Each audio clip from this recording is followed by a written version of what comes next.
So we all went to the party, and I think it's useful for me to tell you this because you can make your own decisions. As Professor Whitty says, you kind of had to decide what your priorities are. And we did, and in retrospect, perhaps we made the wrong decision. We could have seen him another time, but that's history now. But just like you to know, yes, it seemed like a safe situation. You have your negative tests, you have your triple jab. So what could possibly go wrong? We thought we were in a kind of safe bubble, so we didn't wear masks. Not so.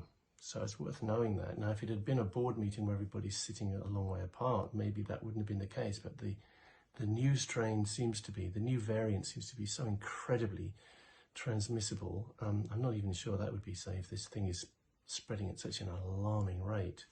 So just so you know, I can tell you kind of from the other side now, just for the few of you out there who haven't had this now, I can tell you what it feels like on the other side. Saturday was when the party happened. Sunday, Anita felt a little bit of a cough. I felt kind of all right, maybe a little snuffly. Monday, we both started to have some kind of symptoms, and we thought, oh, maybe we got some flu, whatever. We're testing the whole time, and we're testing negative. And Tuesday, I hear that I think 8 people from the party had already tested positive and had the COVID in their systems. And I realized that they had been testing negative up to this point as well. So Tuesday night, we tested ourselves once more, and we were both positive. So it took that long, Saturday to Tuesday, for the test to show anything. But I would guess we were infective all along that time. So unfortunately, the test doesn't give you kind of immunity from spreading it. It certainly would seem. Luckily, we pretty much kept away from everybody because we had a bit of a feeling. So hopefully we didn't infect anybody else, although I'm not sure. We're now quarantining, of course.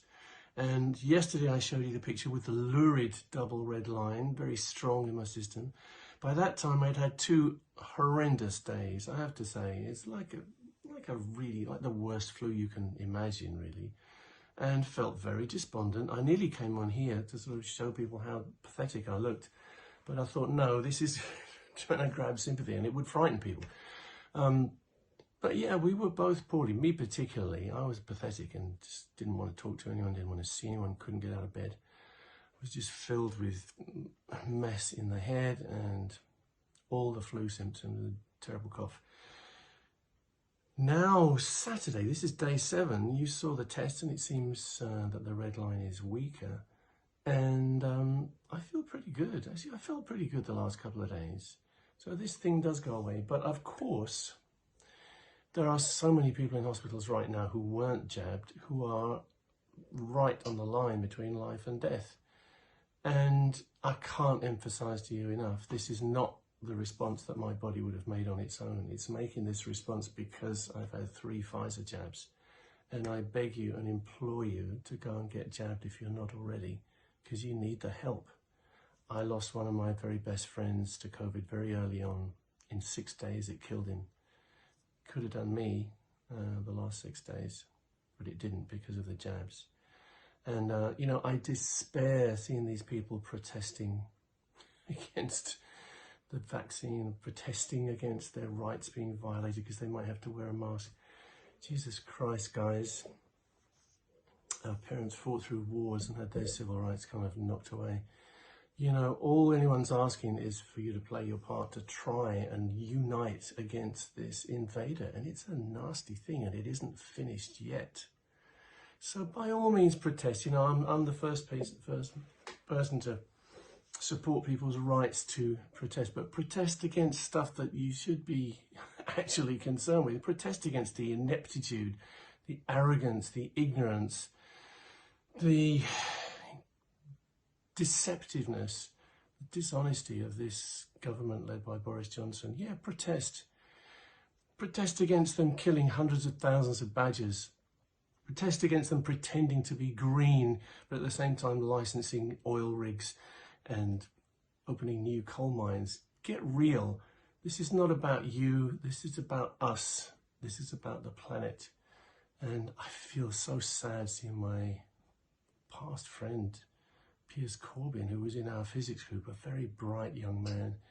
So sad to see him losing his marbles and asking people to burn offices down. I mean, come on. We need to get real. So I'm here to tell you, if I may, it's not too scary. You can get it, and if you're jabbed, you can survive. You can see I'm pretty good. Don't be scared, but be cautious, because you don't want to get this. I mean, this is obviously put an end to our Christmas, but we'll postpone. You know, that's just the way it is, and we'll get better, and I will get fit again. I'm already back on the bike. I'm already doing 100 laps swimming, because fitness is vital for us getting back out on the road. So I've probably said enough. God bless you all. Take care out there. Be brave, but be sensible. Be careful. And let's all pull together to try and beat this damn coronavirus. God bless.